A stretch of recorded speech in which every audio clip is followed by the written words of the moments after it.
কাফেরদের বিরুদ্ধে জেহাদ করতে যেয়ে যুদ্ধে নিহত হলো তারা শহীদ। রক্তাক্ত ছবি দেখে লিখেছিলেন, এই আহাজারি সইতে পারছেন তো? মৃত্যুর মাত্র 15 মিনিট আগে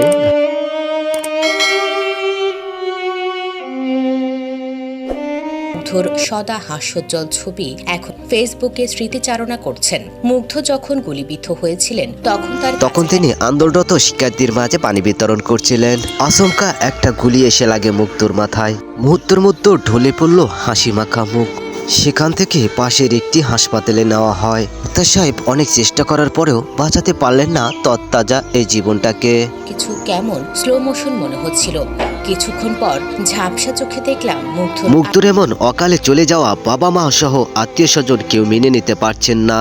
মুগ্ধর এমন হাস্যোজ্জ্বল মুখ ও ফেসবুকে স্ট্যাটাস দেখে চোখের পানি ধরে রাখতে পারছেন না তার বন্ধুরা।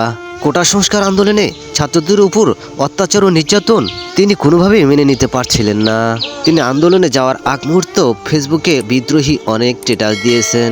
মুগ্ধর বন্ধুরা আক্ষেপ করে বলেন, আমার বন্ধু আমার পাশে মারা গেল, আমি কিছুই করতে পারলাম না। এমনিভাবে আর কোনো মায়ের বুক খালি হোক, এটাই কারো কাম্য নয়।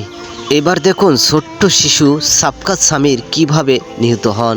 সামিতের বাবা জানান, গোলাগুলির সময় আমার বাবা জানালা আটকাতে গেলে আচমকা একটা গুলি এসে লাগে আমার বাবার চোখে। ঠিক তখনই ঢলে পড়ে বৃদ্ধ।